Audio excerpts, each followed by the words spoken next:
Bueno, buenas tardes. Hoy al parecer no pudo conectarse ningún compañero, entonces lo que voy a hacer es que voy a dar una breve explicación del capítulo, del material que tenía preparado y resolver unos ejemplos y ahí queda para quien quiera revisarlo después en YouTube. Entonces, vamos a iniciar. Cuando iniciamos con el capítulo de movimiento en una dimensión, les decía que en general lo que estamos trabajando se llama mecánica. La mecánica es el estudio del movimiento o el análisis del movimiento. Y esta mecánica se divide en dos ramas. La cinemática, que fue lo que vimos anteriormente, movimiento de una dimensión, movimiento de dos dimensiones, que se encarga de describir el movimiento. Y por su parte está la dinámica, que analiza las causas del movimiento. Y en esta es la parte que vamos a entrar ahora en lo que es dinámica. Entonces, como dice por acá, vamos a comenzar el estudio de la dinámica a través del concepto de fuerza, que es una interacción entre los objetos. Entonces, se pueden clasificar en dos grupos, que son las fuerzas de contacto, perdón, que son cuando dos objetos están, como bien dice la palabra, en contacto entre sí, o las fuerzas de campo, que son de acción a distancia, por ejemplo, los imanes. Entonces, también es importante saber que existen 4 tipos de interacciones fundamentales, que son la fuerza gravitacional, la fuerza electromagnética, la fuerza fuerte, que esta se puede presentar en partículas subatómicas, y la fuerza débil, que esta se presenta más bien en temas radiactivos. Después, importante saber que la fuerza es de naturaleza vectorial, es decir, se puede descomponer en componentes, valga la redundancia, o bien en los ejes que conocemos, en la fuerza en X, fuerza en Y, fuerza en Z. Entonces, iniciando con las leyes de Newton,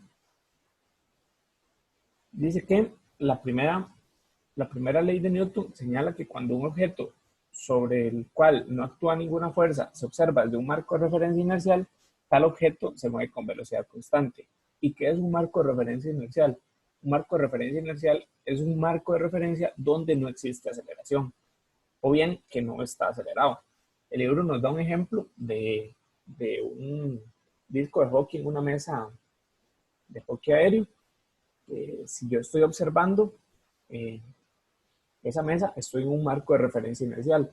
O bien también nos dice que si uno va en un tren a velocidad constante y está observando el mismo disco, lo está observando desde un marco de referencia inercial también. Y eso es lo que denota este tercer punto, que dice que cualquier marco de referencia que se mueva con velocidad constante con respecto a un marco de referencia inercial es a su vez un marco de referencia inercial también. Entonces, un ejemplo conceptual que dice que considere un objeto que se somete a una fuerza. Esta es la única fuerza que está actuando sobre él. Y esta fuerza le está imprimiendo una cierta velocidad. Si esa fuerza se elimina, entonces, ¿cómo va a hacer ese movimiento posterior? Ok, imaginémonos, es la situación. Está, por decir algún bloque en cierta línea, se está moviendo con cierta fuerza.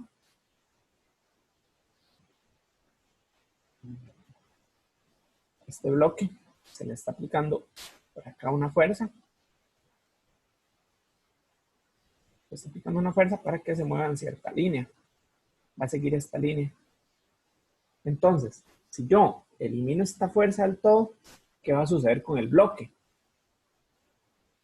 Lo que va a suceder, lástima que no hay nadie para la participación, a ver qué opinan, pero lo que va a suceder es que este bloque va a seguir moviéndose con velocidad constante en esa línea recta de manera infinita. Y es más o menos lo que, no sé si alguna vez han escuchado hablar de qué sucedería en el espacio si uno suelta un objeto, que a uno le dicen que se va a mover infinitamente ahí por todo el espacio. Es básicamente lo que sucedería acá. Si se le quita esa fuerza, entonces va a seguir con esa velocidad constante moviéndose. Y esto también da entrada a otra definición de la primera ley de Newton u otra manera de verlo, que esto dice que en ausencia de fuerzas, cuando se ve un objeto desde un marco de referencia inercial en reposo, entonces se mantiene el reposo, y un objeto en movimiento continúa en movimiento con una velocidad constante. Es decir, se va a seguir moviendo en esa línea con una velocidad constante. Pues, existe también, como decíamos antes, los marcos de referencia no inerciales, que en este caso es cuando sí existe aceleración en el marco de referencia. Hay un cambio de aceleración. Entonces, está este ejemplo que observamos acá. El carro está moviéndose en un camino, pues, valga el ejemplo.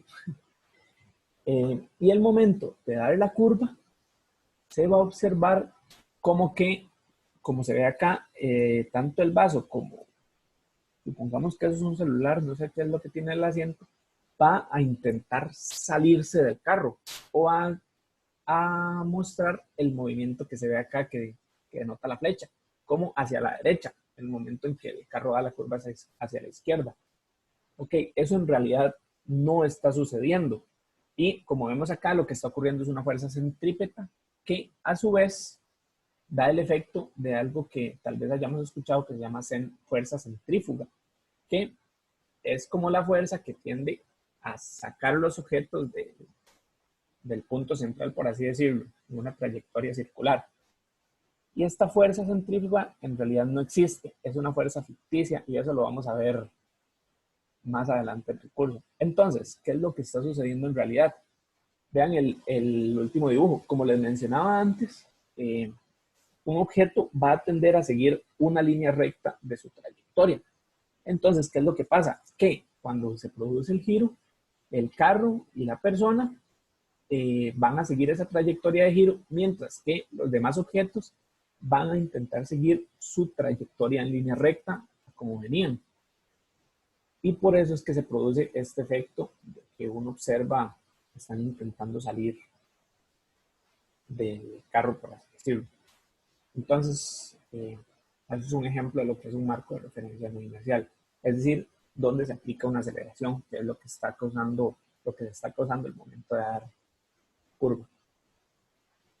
Entonces, podemos continuar también con la definición de masa, que dice que, algo para conocer, el estado natural de un cuerpo es el movimiento con velocidad constante. De hecho, los objetos se resisten ante cualquier intento por cambiar su velocidad. Y esto también da paso a otra definición de la palabra fuerza, que la fuerza se puede definir también como aquello que causa un cambio en el movimiento de un objeto o intenta hacerlo. Entonces, bueno, quitando pie a eso, también la masa se define a partir de esta observación que mencionamos anteriormente. De manera que la aceleración experimentada por un objeto es inversamente proporcional a su masa. ¿Y qué significa esto? Ya lo vamos a ver. Entonces, suponiendo que una fuerza A produce una aceleración A1 al actuar sobre un objeto de masa M1, y cuando actúa sobre un objeto de masa 2, produce una aceleración 2. Entonces, si asignamos un valor de referencia a la masa 1, podemos definir la masa 2 como a continuación, que eso sería despejar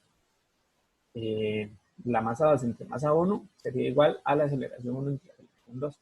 Y eso es lo que dice que aquí es donde se muestra que la masa es inversamente proporcional a la aceleración. Entonces, algún repasito teórico de lo que se veía en el primer capítulo. Entonces nos dicen que cuál es la densidad del agua. La densidad del agua, si mal no recuerdan, es de 1 kilogramo por metro cúbico. Es lo que se utiliza en general en casos prácticos en estudio. Y esto es porque originalmente el kilogramo se definió como la masa contenida en 1 litro de agua.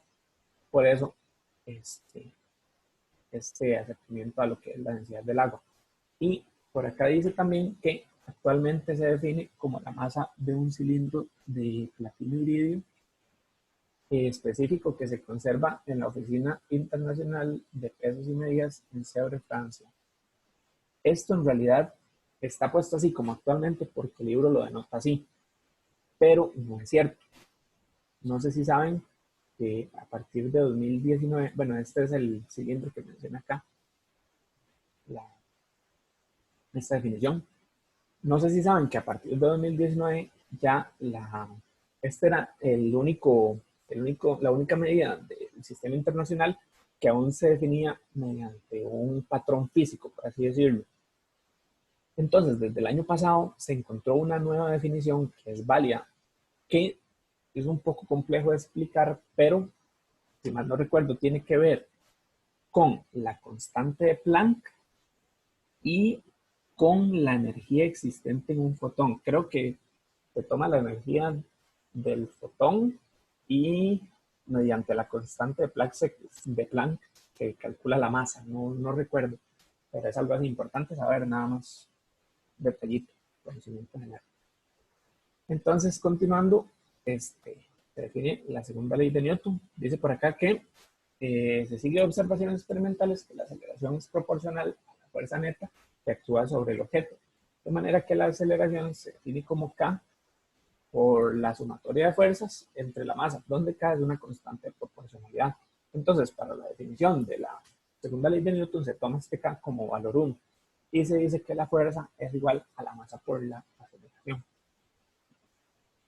Nos dice por acá que, como les decía en un principio, podemos expresar la segunda ley de Newton por componentes. ¿Cómo se ve por acá? Que la componente X es igual a la masa por la aceleración en la componente X, e igual la aplica con Y y con Z. Conocer, importante, las unidades de fuerza es el Newton, donde el Newton se define como 1 kilogramo por metro sobre segundo al cuadrado. Y dice por acá que la segunda ley de Newton solamente es válida en marcos de referencia inerciales. Y la primera ley es la que nos ayuda a identificar estos marcos. Entonces, acá un ejemplo, tienen un problemita. Dice que un jugador de fútbol de 150 kilogramos se estrella contra un corredor de 75 kilogramos. Durante el choque, el jugador más pesado ejerce una fuerza de magnitud Fa sobre el jugador más ligero. Si el jugador más ligero ejerce una fuerza de magnitud Fb sobre el más pesado, entonces, ¿cuál sería la respuesta correcta? Que estas fuerzas sean iguales, que la fuerza de B sea menor que la fuerza de A, que la fuerza de B sea mayor que la fuerza de A, que la fuerza de B sea 0, o necesitamos más información. Entonces, por lo general, recordemos que del jugador A se habla que tiene una masa de 150 kilogramos y del B que tiene 75 kilogramos, asumiendo al A como este jugador y el B como el mencionado. Por lo general, la respuesta más común, lo que se pensaría decir, es que la fuerza de A es mayor que la fuerza de B, viendo esa masa. Y esto en realidad estaría incorrecto. Entonces, ¿cuál sería la respuesta correcta? Vean que nos hablan de la magnitud de la fuerza ejercida. ¿Cuál sería la respuesta correcta? La A. La fuerza de B es igual a la fuerza de A. ¿Y por qué esto? Por lo que vamos a ver a continuación, que es la tercera ley de Newton. Y dice que al ser la fuerza una interacción entre dos cuerpos, se sigue que las fuerzas siempre vienen en pares. Es decir, siempre debe haber una fuerza, por así decirlo, que contrarrestre a la otra o que haga el equilibrio. Creo que ya hicieron ese experimento en el laboratorio, entonces ya deben tener más o menos una idea de que las fuerzas siempre deben equilibrarse.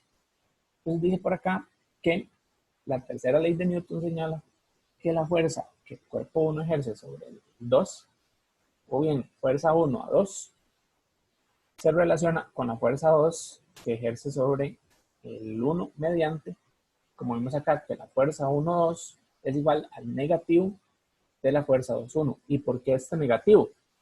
porque son la misma magnitud, pero en diferente dirección. Es decir, yo tengo un objeto acá y acá está entrando la fuerza 1, 2, digamos, una persona está ejerciendo esta fuerza sobre el objeto, entonces el objeto va a brindar la misma fuerza, pero en la dirección contraria. Sería la fuerza 2, 1. Entonces va a estar en la dirección contraria. Por esto es que se define con este negativo, porque es la misma magnitud, pero la dirección cambia. Y acá es donde se obtiene el equilibrio. Entonces dice por acá que se suele asumir, además, tales fuerzas actúan a lo largo de la línea que conecta los cuerpos, que es lo que menciona ahora. Pues un ejemplo conceptual. Dice, el transportador espacial Discovery se lanza al espacio impulsado por cohetes potentes que aceleran aumentando rápidamente la velocidad.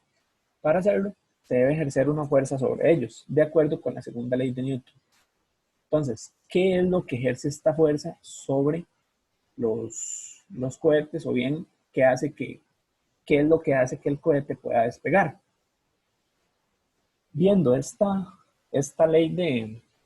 tercera ley de Newton que hablamos antes, lo que se nos ocurre pensar es, ok, cuando se encienden los motores o se va a hacer el despegue, el cohete, al igual que ocurre con un carro o cualquier objeto motorizado en general, comienza a desechar gases. Entonces, estos gases salen con una cierta fuerza. Y como veíamos con la tercera ley de Newton, estos gases también van a ejercer una fuerza sobre el cohete. Y eso es lo que nos explican por acá, que dice que los motores del cohete ejercen una fuerza sobre los gases que expulsan desde la parte posterior de los cohetes. Entonces, según la tercera ley de Newton, los gases también van a ejercer una fuerza de igual magnitud y dirección, pero diferente sentido, pues, sobre los cohetes. Entonces, esta fuerza de reacción ejercida por los gases sobre los cohetes es la que acelera los cohetes hacia adelante. Y acá podemos ver el par de fuerzas con su relación. Entonces, detallitos que mencionan por acá. Dice que las dos primeras leyes de Newton en realidad son definiciones, porque la primera nos denota lo que es un marco de referencia inercial, nos ayuda a identificarlos. Y aquí es donde se van a aplicar las demás leyes. Mientras que la segunda ley lo que nos da es la definición tanto de masa como de fuerza. Y por acá dice que la tercera ley sí es una ley, pero no es una ley general de la naturaleza, porque existen ciertos elementos o situaciones donde no se cumple. Por ejemplo, en dos cargas eléctricas en movimiento. Pero eso se sale del contenido de este curso. Nosotros vamos a asumir que siempre se va a cumplir esta ley. Entonces, fuerzas básicas que son lo importante conocer para la aplicación de estas leyes de Newton. Empezamos por acá con el peso. ¿Qué nos dicen? Que el peso de un objeto está dado por la fuerza Fg, que se conoce como peso, valga la redundancia, y es igual a la masa por la gravedad.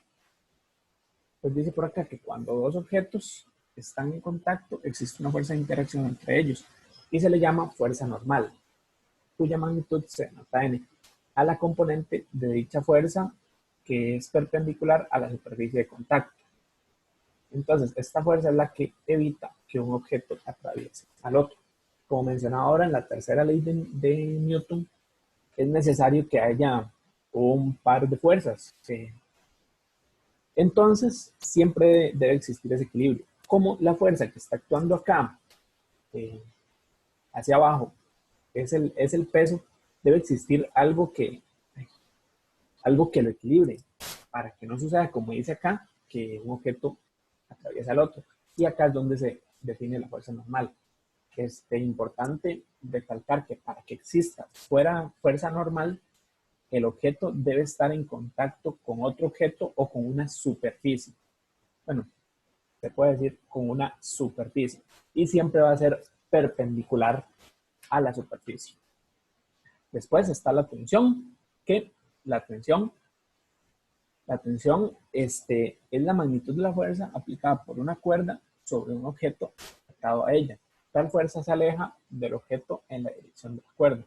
Entonces podemos ver en esta imagen donde una cuerda está levantando la caja y como denota la flecha azul en la cuerda, esa es la fuerza de tensión. Y como se dice por acá, siempre va en la dirección del movimiento. Ahora, la caja siempre va a tener un peso asociado y como en este caso que está rozando la superficie, también existe fuerza normal. Entonces, dice por acá que note que en este caso de la figura, el peso y la normal no tienen la misma magnitud como sucedía antes. ¿Y por qué? Porque existe otra fuerza adicional, que es la tensión.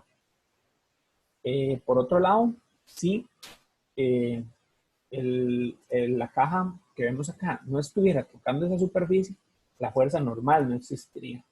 Entonces, asumiendo que no existen otras fuerzas, en este caso la tensión sería igual al peso. Existiría el equilibrio. Después están las fuerzas de fricción. Existen dos tipos de fuerzas de fricción, que son la estática y la cinética, que la vamos a ver en un momento. Entonces dice por acá que cuando un objeto se coloca sobre una superficie, ambas superficies se enganchan debido a la rugosidad. Nosotros sabemos que ninguna superficie es totalmente lisa, totalmente perfecta, por así decirlo. Siempre van a haber imperfecciones, que es lo que causa estos enganches. Entonces, si intentamos deslizar el objeto, surge en oposición una fuerza de fricción estática, de acuerdo con cómo se define acá, que la fuerza estática va a ser menor o igual al mu sub s, que es la constante de fricción estática, por la fuerza normal. ¿Y por qué se define como menor o igual? Porque aquí se está asumiendo que no hay movimiento. Como bien dice, esta fuerza de fricción es estática, es decir, no está sucediendo el movimiento. Que es más o menos lo que ocurre cuando yo intento empujar una pared.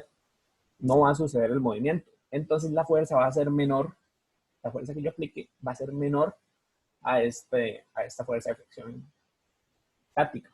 Ahora, si esta fuerza se aumenta gradualmente hasta llegar al punto donde ya se vaya a superar la fricción estática o la fuerza estática más bien, ahí sí se define como la fuerza máxima, la fuerza estática máxima, que es igual al mu sub s por la fuerza normal.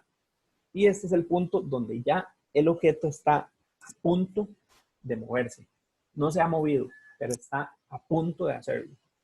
Importante saberlo porque a veces en ciertos problemas a uno le dicen que considere la situación donde está a punto de, y muchas veces pasa que la gente ya lo toma como fricción cinética y no es correcto, sigue siendo estática, pero a punto de suceder el movimiento. Entonces, como decía por acá, también está la fuerza de fricción cinética, que es la que entra a trabajar, por así decirlo, cuando ya se rompe esa fricción estática, cuando se supera la fuerza de fricción estática máxima. Ya existe un movimiento con cierto freno, por así decirlo, cierta fuerza que está intentando detenerlo, es esta fuerza de fricción estática, que se define muy parecido a la anterior, solo que en este caso es con el coeficiente de fricción estática por la fuerza normal. Y dice por acá que la fuerza de fricción es la componente tangencial a la superficie de la fuerza de interacción de dos superficies en contacto. Eso nada más como para hacer una definición de lo que es la fuerza de fricción. Acá podemos ver ejemplos de coeficientes de fricción tanto estática como cinética para diversos materiales, únicamente como una ilustración. Entonces, las aplicaciones de esto que acabamos de ver lo que debemos saber, la principal, que esto se debe aplicar prácticamente en todos los problemas que vayamos a resolver, es el diagrama de cuerpo libre. Dice que al resolver problemas aplicando las leyes de Newton, es recomendable realizar un diagrama de cuerpo libre para cada objeto involucrado. En este diagrama se incluyen solamente las fuerzas que actúan sobre el objeto en consideración. Entonces, podemos ver por acá, la figura que nos dan es esta figura A. Nos dan un semáforo que está sujeto a 3 tensiones. De esas 3 tensiones, 2 cuerdas se lo están sosteniendo de un techo, por así decirlo, con ciertos ángulos. Entonces, podemos dividir esto en las fuerzas que aplican. Entonces, iniciando el diagrama de cuerpo libre para puramente el semáforo, sería el que vemos en la figura B, donde solo está actuando el peso y la tensión 3. Las otras 2 fuerzas no están actuando directamente sobre él. Y está el otro diagrama de cuerpo libre, que es donde se unen las 3 tensiones. Entonces podemos ver acá que actúa la tensión 3 hacia abajo, la tensión 1 y la tensión 2 hacia arriba. ¿Y por qué estas direcciones? Como bien decíamos antes, la tensión actúa en la dirección del movimiento, o bien de donde sale la fuerza. Pero otra manera de verlo es siempre debemos hacer un equilibrio. Entonces, las fuerzas no pueden ir todas en la misma dirección o no va a existir un equilibrio. No sé si me explico con eso, pero como podemos ver en este diagrama, en el caso del peso siempre va a ir hacia abajo. La tensión 3 debe compensar eso. Entonces, la fuerza ejercida de esta tensión es hacia arriba para sostenerse, por así decirlo. Y por eso se denota con esta flecha hacia arriba. Y en el caso de la unión de las tensiones, la tensión 3 debe ir hacia abajo porque en ese punto donde se unen está ejerciendo una fuerza que está intentando alar, por así decirlo. Efecto del peso también. Pero también podemos verlo como que si ya en el caso anterior definimos la tensión 3 hacia arriba, en este caso debe ir hacia abajo para compensar ese par reacción-reacción, por así decirlo. E igualmente las tensiones 1 y 2 que están sostenidas de el techo, por así decirlo, para lograr sostener las tensiones deben ir saliendo del punto de unión. Entonces, más o menos esa es la aplicación de un diagrama de cuerpo libre.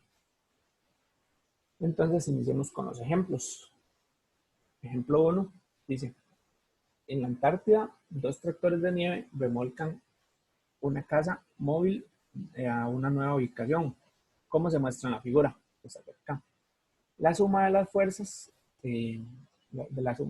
ejercidas por los cables horizontales sobre la casa es paralela a la línea L. Y la fuerza A son 4.500 newtons. Entonces dice por acá que determine la magnitud de la fuerza.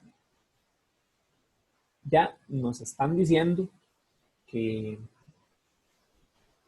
la fuerza horizontal es 0. ¿Y de dónde concluyo yo esto? De este enunciado donde nos dice que la suma de las fuerzas ejercidas por los cables horizontales es paralela a la línea L. Entonces, perdón, si es paralela a la línea L, es decir que es perpendicular a la dirección del plano en X. O sea, no existe movimiento en X. Va a ser 0 de inmediato. Entonces, para iniciar a resolver esto, yo tengo que hacer las ecuaciones de fuerzas, tanto en X como fuerza en Y. Aunque nos digan que acá la fuerza es 0, hay que hacerlas. ¿Y cómo se harían? Ok. Vamos a definir este ángulo como cita, este de 48 como cita, y digamos que este se llama, digamos que gamma, pongámosle gamma. Entonces, en el caso de X, fuerza en X dice que es igual a la fuerza en A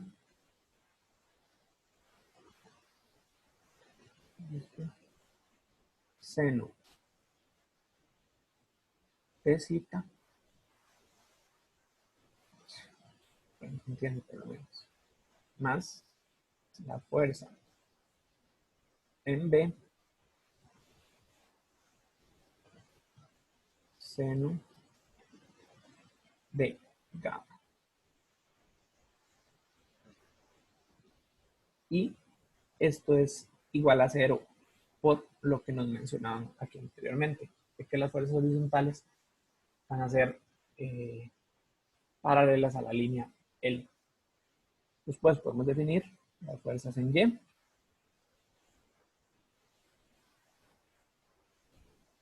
Va a ser igual a fuerza en A coseno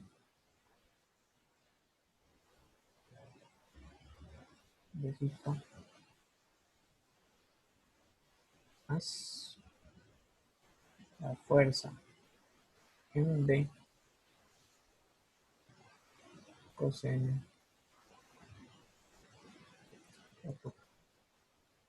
coseno de. ¿Y esto a qué va a ser igual? Bueno, esto vamos a encontrar ahorita el valor de esta magnitud de la fuerza neta. Ok, a eso era lo que iba. Perdón. La fuerza neta va a ser igual a la suma de la, bueno, la magnitud de las fuerzas, pues.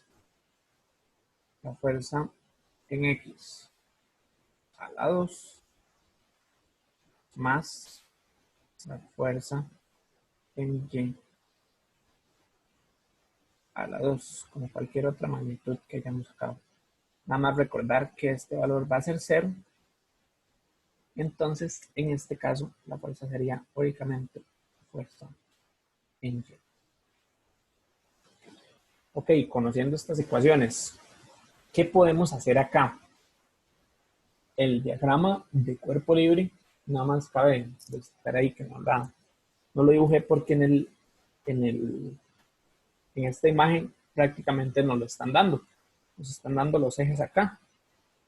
Nada más, este es el eje X, el eje Y. Nos están dando los ángulos, las fuerzas, las magnitudes. Entonces, ya está un poquito claro. Ahorita vamos a ver un ejemplo donde sí es necesario dibujarlo. Bueno, varios donde es un poquito más necesario dibujarlo. Pero en este caso no lo dice por la imagen que está acá. Entonces, ¿qué podemos hacer? Ya sabemos que esta igualdad es 0. Conozco ambos ángulos, entonces puedo sacar el seno de ambos ángulos. Conozco la fuerza A, de acá puedo obtener la fuerza B. Entonces, de acá puedo despejar la fuerza B, que va a ser, ay, ok, acá me equivoqué. La fuerza en X, y tengo un error. Aquí es negativo. El ángulo cita es negativo, más bien, perdón. ¿Y por qué negativo? Porque veamos dónde está el eje X. La fuerza B se está moviendo en la dirección positiva del eje X, mientras que la fuerza A en la dirección negativa del eje X. Entonces hay un pedacillo. Esta fuerza es negativa. La fuerza A en el caso de X. Entonces, despejando eso, obtenemos que la fuerza B va a ser igual a la fuerza A. La fuerza A seno de zeta entre el seno de gamma. Y de acá vamos a obtener el valor de la fuerza B.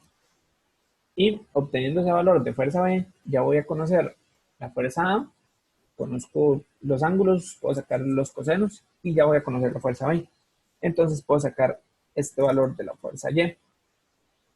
Y con este valor, que va a ser igual a la fuerza neta, ya voy a conocer la fuerza neta. Entonces, eso es lo que está a continuación en esta solución. Como les decía, definimos las componentes, la fuerza en Y, la fuerza en X, y de acá obtenemos la fuerza en B, que sería 1310 newtons. Y aplicando lo que nos dice la fuerza en Y, los cosenos respectivos, vamos a obtener una fuerza neta de 8362 newtons. Entonces, el siguiente ejemplo dice que en el instante en que se comienza una carrera, un corredor de 65 kilogramos ejerce una fuerza de 720 newtons sobre el bloque de partida a un ángulo de 22 grados con respecto al suelo. Entonces, ¿cuál es la aceleración horizontal del corredor? Y ven si la fuerza se ejerció durante 0.32 segundos, con qué rapidez salió el corredor del punto de partida. Entonces, ahora sí, hagamos el diagrama del cuerpo libre. Vamos a decir, nos dice que una superficie con un ángulo de 22 grados. Entonces vamos a suponer que este es el ángulo de elevación. Perdón. Este es el ángulo de elevación. Acá, digamos que esto es un zapato. Acá va a salir el corredor. Entonces, el corredor dice que está ejerciendo una fuerza de 720 newtons. Vamos a hacerlo un poquito más pegado.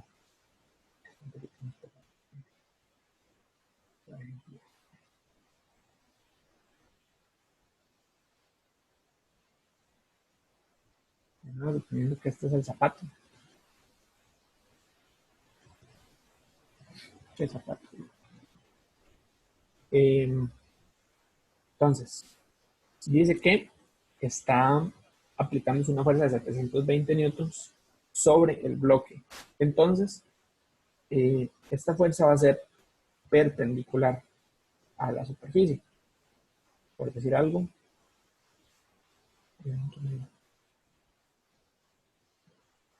Acá va a salir esa fuerza. Esta es la fuerza que está aplicando el corredor. Entonces, como decíamos, siempre hay un par acción-reacción. Entonces debe aplicarse también una fuerza de la superficie sobre el corredor. Entonces, considerar, siempre tener en cuenta esto. Y el ángulo que está acá, no sé si recuerdan un poquito, que era que uno puede, así decirlo, dar vuelta a los triángulos o semejanza, por así decirlo. Entonces acabo de ver una línea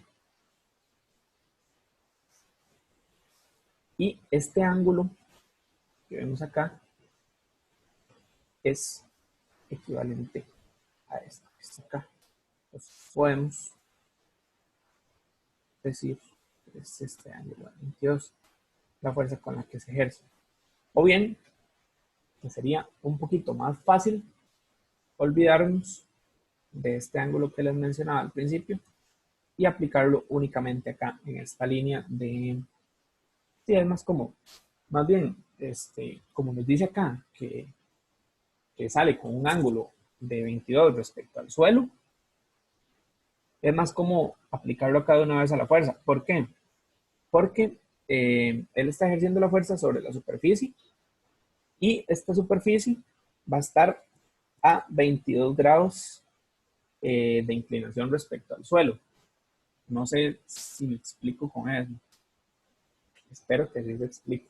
Pero en teoría, digamos, si uno en un paso normal, uno lo hace sobre una superficie plana como esta línea que está acá, esta línea verde. Entonces, como dice, esta inclinación de 22 grados, el paso va a tener esos 22 grados de inclinación con respecto a esa línea verde, que es lo que está acá. Espero que sí se comprenda bien. Entonces, nada más eso era para ejemplificar cómo hacer un diagrama de cuerpo libre. Entonces nos piden primero encontrar la aceleración horizontal del corredor. Para encontrar esa aceleración, únicamente, como me dice acá, horizontal, necesito la componente X. La componente en X va a ser igual a la fuerza por el coseno de zeta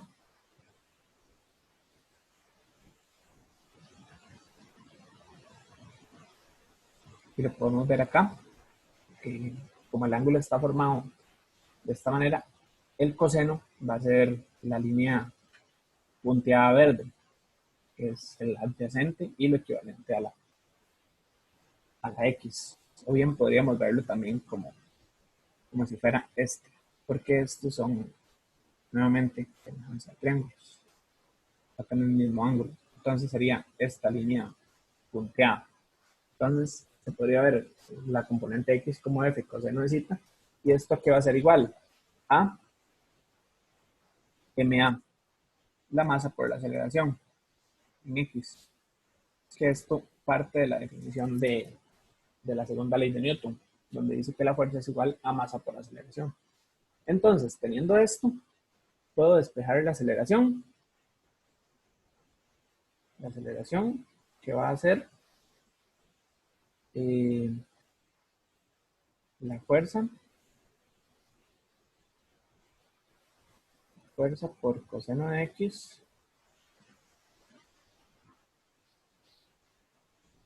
entre la masa. De acá vamos a obtener esa aceleración.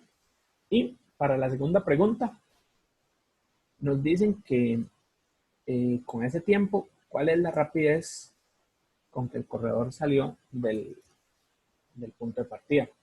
Entonces acá podemos retomar lo que veíamos en el capítulo anterior de movimientos en dos dimensiones. Con la fórmula, bien, la definición normal de velocidad, o bien la fórmula que nos dice que la velocidad final es igual a la velocidad inicial más la aceleración por el tiempo, partiendo del hecho de que la velocidad inicial es c. Entonces obtendríamos la velocidad. No, perdón. Sí, ajá, partiendo de este hecho, entonces obtendríamos la velocidad final en el momento en que sale. Y esa es la rapidez con la que sale del punto de partida. Y aquí podemos verlo, como les decía. Necesitamos únicamente la componente X. Entonces, de acá sacamos la aceleración, conociendo esto. Y con la fórmula que les decía, de velocidad final es igual a velocidad inicial más aceleración por tiempo, obtenemos la velocidad. Esos son los valores que estamos acá. Pues nos dicen, sostenido por un cordel, un objeto cuelga del espejo retrovisor de su automóvil. Entonces, mientras usted se acelera, de manera uniforme desde el reposo hasta 28 metros por segundo en 6 segundos, ¿qué ángulo formará el cordel con la vertical? Entonces, el diagrama de cuerpo libre está hecho acá, no hace falta hacerlo. Vemos la tensión que está en dirección hacia el espejo, el peso del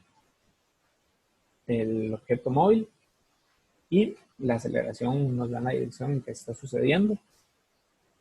Entonces, ¿cuál ángulo va a formar? Empecemos por acá con las ecuaciones de tanto de la fuerza en X como la fuerza en Y. Medir es lo principal a hacer. Dice que la fuerza en X. ¿Y por qué? Porque muchas veces de estas ecuaciones, tanto X y Y, se pueden combinar o bien sacar factores que faltan, por así decirlo, factores necesarios. Entonces siempre es importante escribir estas ecuaciones. Entonces dice que la fuerza en X va a ser igual a la tensión por el seno de zeta, que sería la componente horizontal, por, que va a ser igual a la masa por aceleración. Como vemos acá, la aceleración es totalmente horizontal. Y después está la fuerza en Y, que la fuerza en Y va a ser igual a la tensión por coseno de zeta menos el peso en masa por gravedad, que va a ser igual a 0, por así decirlo, por el equilibrio que debe existir. Entonces, ¿cómo hallamos el ángulo? Como les decía, siempre es útil tener las dos ecuaciones, porque en casos como este, bueno, aquí, si hacemos el despeje, la tensión va a ser igual, coseno de zeta va a ser igual a masa por gravedad. Entonces, ¿por qué va a ser importante siempre tener las dos? Porque, como les decía, siempre existe la posibilidad de tener que sumar, restar, dividir ecuaciones o por el estilo. Entonces, aquí, lo que podemos hacer, recordemos que una manera de encontrar el ángulo que aplicamos anteriormente y por lo general se va a seguir aplicando es mediante tangente. Y recordemos que la función tangente es igual a seno entre coseno. Entonces yo acá puedo dividir ecuaciones. Puedo dividir la ecuación X, la fuerza en X, entre la fuerza en Y. Que esto va a ser igual a tangente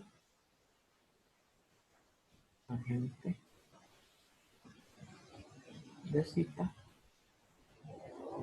igual a la aceleración entre la gravedad.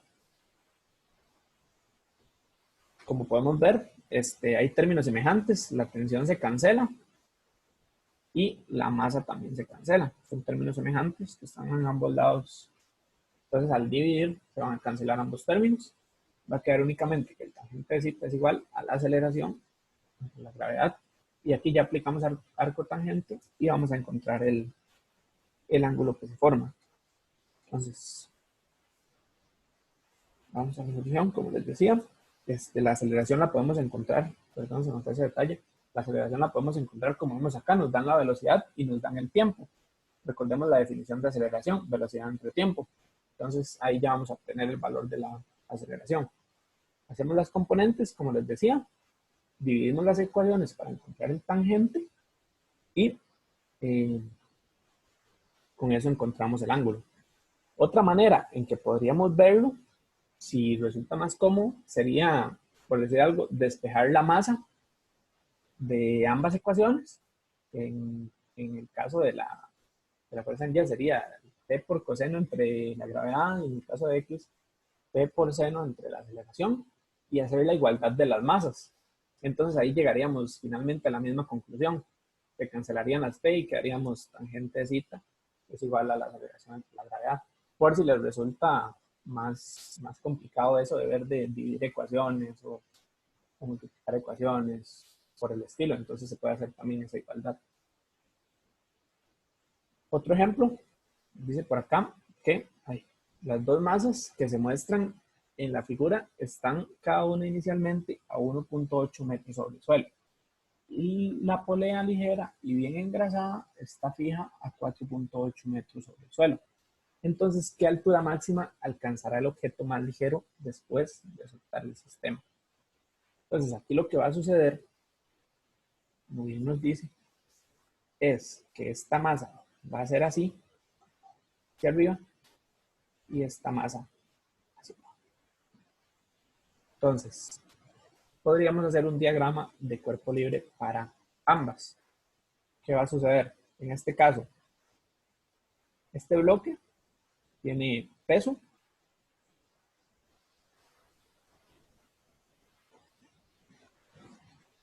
y la tensión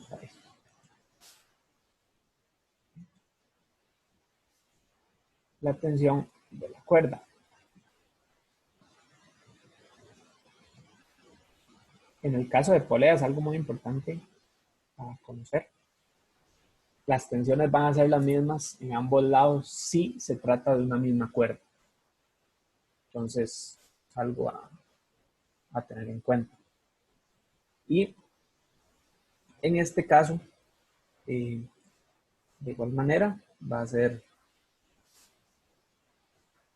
bueno, aquí hablemos de la masa 1, para no confundir. Va a ser la masa 2,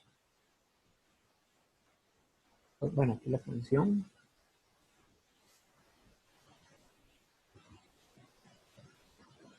y la masa 2 por la gravedad. También, que en este caso, bueno, estos son los diagramas de cuerpo libre. Para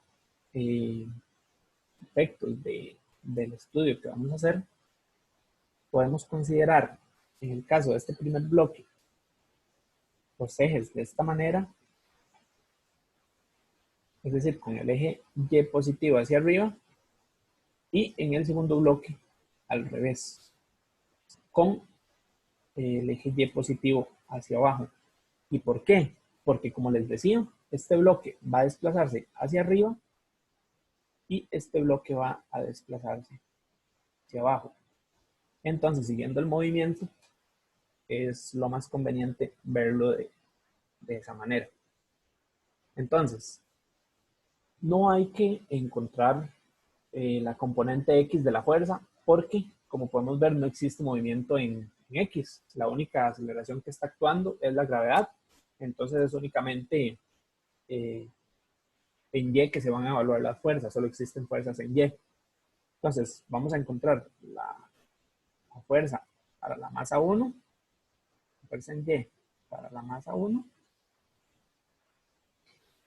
que va a ser igual a la tensión menos masa por la gravedad, y esto va a ser igual a la masa por la aceleración.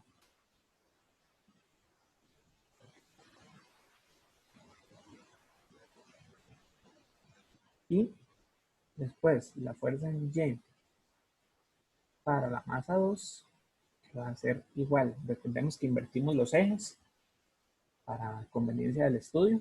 Entonces vamos a decir que la masa 2 por la gravedad menos la tensión es igual a la masa 2 por la aceleración. Ok, ya conocemos esto. ¿Qué podemos hacer en este caso? Lo que necesitamos encontrar para poder conocer la altura máxima es la aceleración. Entonces podemos despejar en términos de t y hacer una igualdad. Si hacemos esto, nos va a quedar algo similar a eso. ¿Sí? T aquí va a ser igual, en esta primera, la tensión va a ser igual a la masa 1 por la aceleración más la masa 1 por la gravedad. En esta segunda, T va a ser igual a la masa 2 por la gravedad menos la masa 2 por la aceleración. Entonces hacemos la igualdad de T y nos va a quedar algo como esto. La masa 2 menos la masa 1 de la gravedad es igual a la masa 1 más la masa 2 de la aceleración. Entonces, de acá despejamos y obtenemos el valor de la aceleración. O porque conocemos ambas masas y conocemos el valor de la gravedad, que es siempre constante. Ahora, ya tenemos eso. ¿Cómo calculamos la altura? Conocemos que el bloque 1, vamos a hablar primero del bloque 1. El bloque 1 está a una altura de 1.8 metros, que le vamos a llamar Y, que va a ser igual a 1.8 metros. Entonces, ya obtuvimos el valor de A. Para obtener esa altura, lo que utilizamos es, primero, encontramos, ya conocemos la aceleración tal vez, entonces utilizamos, había una fórmula que decía que la velocidad final, vamos a llamarle velocidad 1, velocidad final al cuadrado menos velocidad inicial al cuadrado es igual a 2 veces la aceleración por el desplazamiento, que en este caso sería esa Y.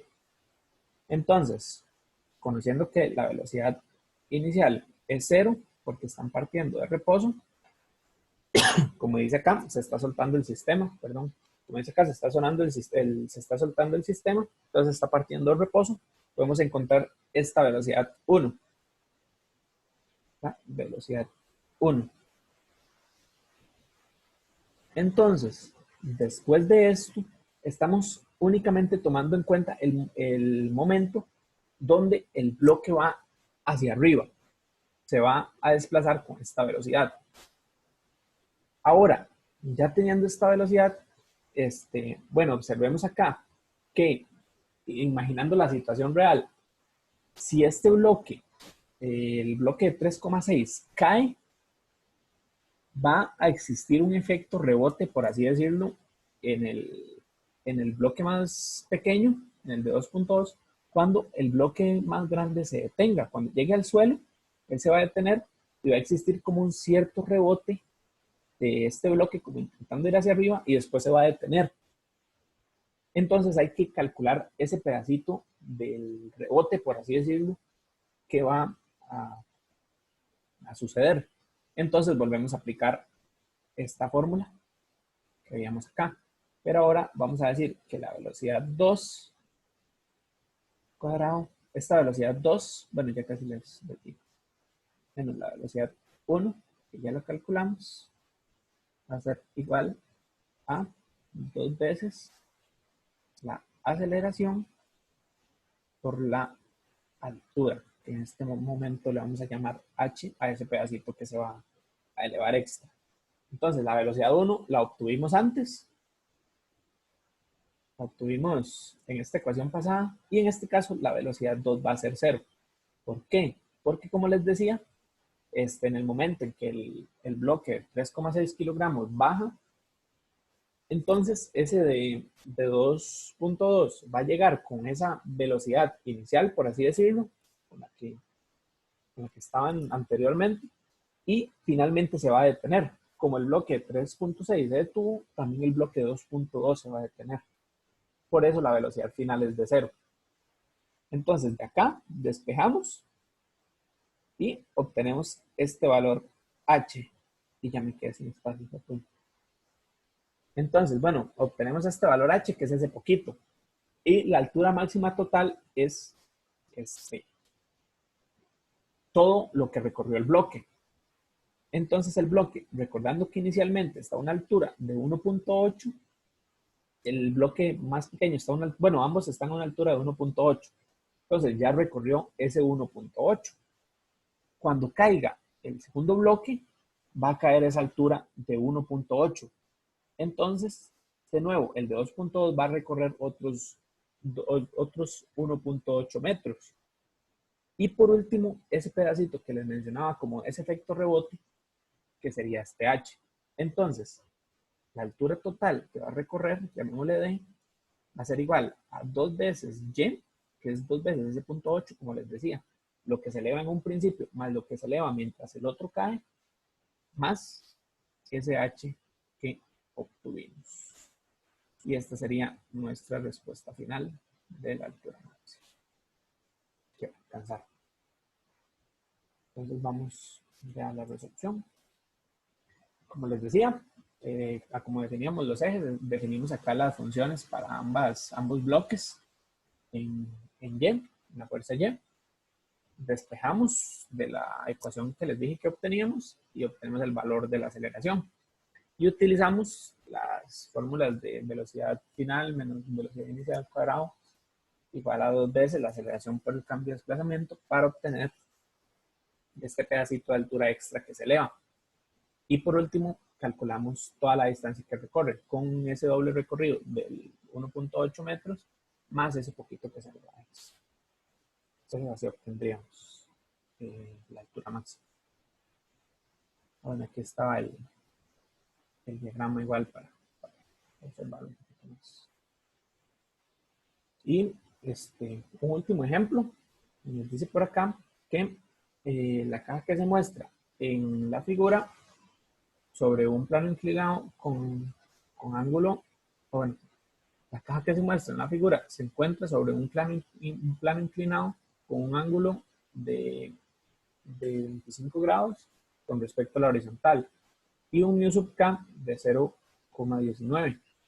Entonces nos piden que determinemos la aceleración de la caja cuando ésta se desliza hacia abajo por el plano y B, que si la caja inicia su movimiento desde el reposo a 8.15 metros desde la base, ¿cuál será la rapidez de la caja cuando alcance el fondo del plano inclinado? Entonces, lo primero que necesitamos conocer para poder calcular la segunda parte es la aceleración. Nos dicen por acá. Entonces, el diagrama de cuerpo libre, hagámoslo un momento. Siempre, lo primero, el peso siempre existe. Y el peso siempre es en dirección hacia abajo, aunque esté la caja inclinada, aunque esté todo, no sé, cierta inclinación, esté movido, no sé, el peso siempre va hacia abajo. Eso no cambia. Podemos ver acá que los ejes están colocados respecto a la caja, es decir, están inclinados. Entonces eso hay que tomarlo en cuenta. Después, aparte del peso, está la normal. Bueno, aquí. Vamos a ver qué es el peso. Está la normal, que siempre es perpendicular a la superficie. Y en este caso va a seguir eje Y. Muy bien, siempre sigue la línea del eje Y. Pues aquí está la fuerza normal. Nos dice por acá también que hay un grado perdón, hay una constante de fricción. Entonces va a existir la fuerza de fricción. La fuerza de fricción siempre es contraria al movimiento. Y como nos dicen por acá, el bloque se va a deslizar hacia abajo. Entonces, la fuerza de fricción va a ir en la dirección contraria, o bien hacia la izquierda en este caso, como está dibujado por acá. Ahora, nos dicen que acá esta cita, nos dicen que cita es de 25 grados. Entonces, esto es equivalente a que yo haga, por semejanza de triángulos nuevamente, este ángulo cita que está acá es equivalente a este ángulo cita que está acá. Este también es cita. No sé si lo ven, pero es lo mismo que yo tenga esto. ¿Qué triángulo, por Dios? A que yo tenga esto.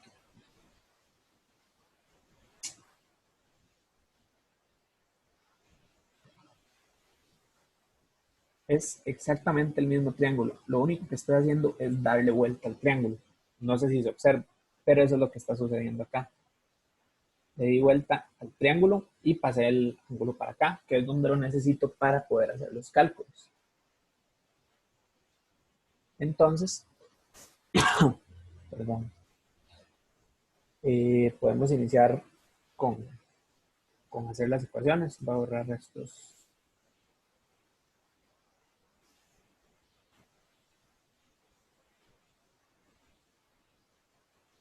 Entonces, tenemos que hacer las ecuaciones en X y hacer las ecuaciones en Y. Las ecuaciones en X. F de X va a ser igual a, vemos por acá, la componente X en X del peso, que va a ser masa, ¿verdad? Por seno de zeta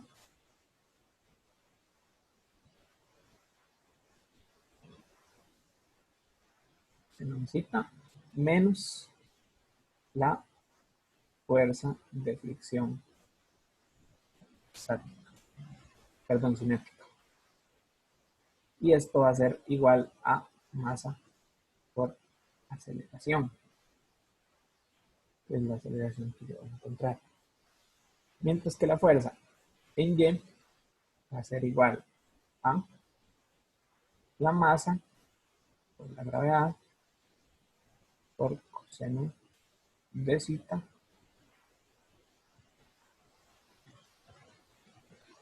menos a, no, perdón, estoy en Y, esto es al revés, esto es negativo, está en dirección Y, negativo. Esto va a ser más bien la normal, que si está en la dirección positiva, como veíamos antes, menos masa por gravedad por coseno de zeta. Y esto va a ser igual a 0 por el equilibrio de las fuerzas. Y de acá vamos a obtener que la normal, al estar este 0, podemos hacer la igualdad de que la normal es la masa por la gravedad por coseno de zeta.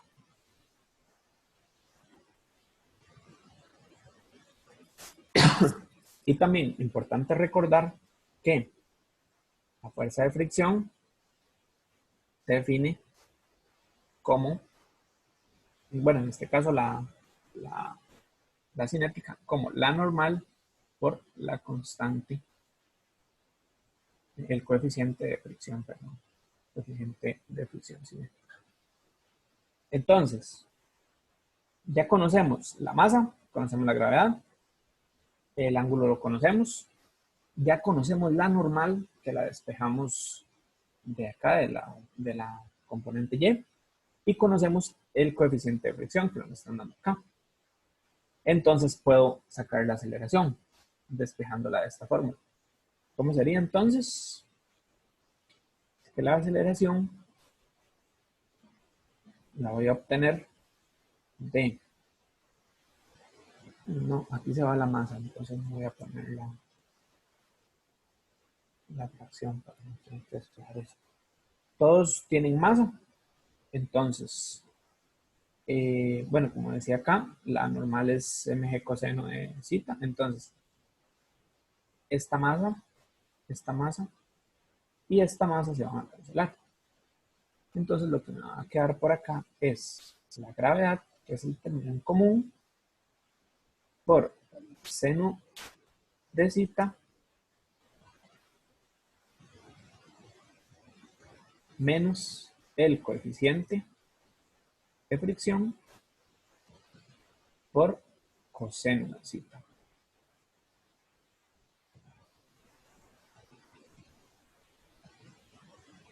Y aquí voy a tener el valor de la aceleración. Después, lo que me solicitan es que encuentre la rapidez del objeto si se desplaza cierta distancia. Entonces, para esto, puedo utilizar nuevamente la fórmula que veía antes, donde la velocidad inicial va a ser el reposo y yo voy a obtener la velocidad final porque me están pidiendo que en el momento que alcance el fondo del plano. Entonces, voy a utilizar la velocidad inicial. Esto es la A. Esto es la B. Velocidad inicial al cuadrado menos velocidad final al cuadrado menos velocidad inicial al cuadrado, que esto va a ser 0, es igual a 2 veces la aceleración que obtuve por acá por la distancia que recorre, que me la damos acá. Entonces de acá voy a obtener la velocidad final. Entonces básicamente eso sería. Y lo podemos ver ahorita acá en la solución del ejemplo. Como les decía, despejamos de la fuerza Y el valor de la normal. Esto es casi que siempre se aplica así, muchas veces se aplica así. Hay que ver qué tipo de problema nos dan. Y la componente X, obtenemos la aceleración. Como les decía, la fuerza de fricción es la constante por la normal. Entonces, como vemos aquí en la A, cancelamos las masas y la aceleración va a ser igual a la gravedad, que es el término en común que tienen estas dos, por el seno de zeta menos la constante por el coseno de zeta, y nos va a dar un valor de 2,46 metros por segundo al cuadrado. Y en el caso de la velocidad, les mencionaba, la velocidad inicial va a ser 0, la distancia nos la dan, la aceleración ya la saqué, y vamos a obtener una velocidad de 6,33 metros por segundo. Aquí está el diagramilla, ahí nada más ilustrativo. Y esto sería todo. Iba a dar unos ejercicios, pero dejémoslos para el martes, que tengo entendido que por lo menos, por lo general, los martes es que tienen los quizzes o por ahí, entonces que lo tengan de práctica antes del quiz. Pues eso sería todo. Muchas gracias por la atención y nos vemos la próxima.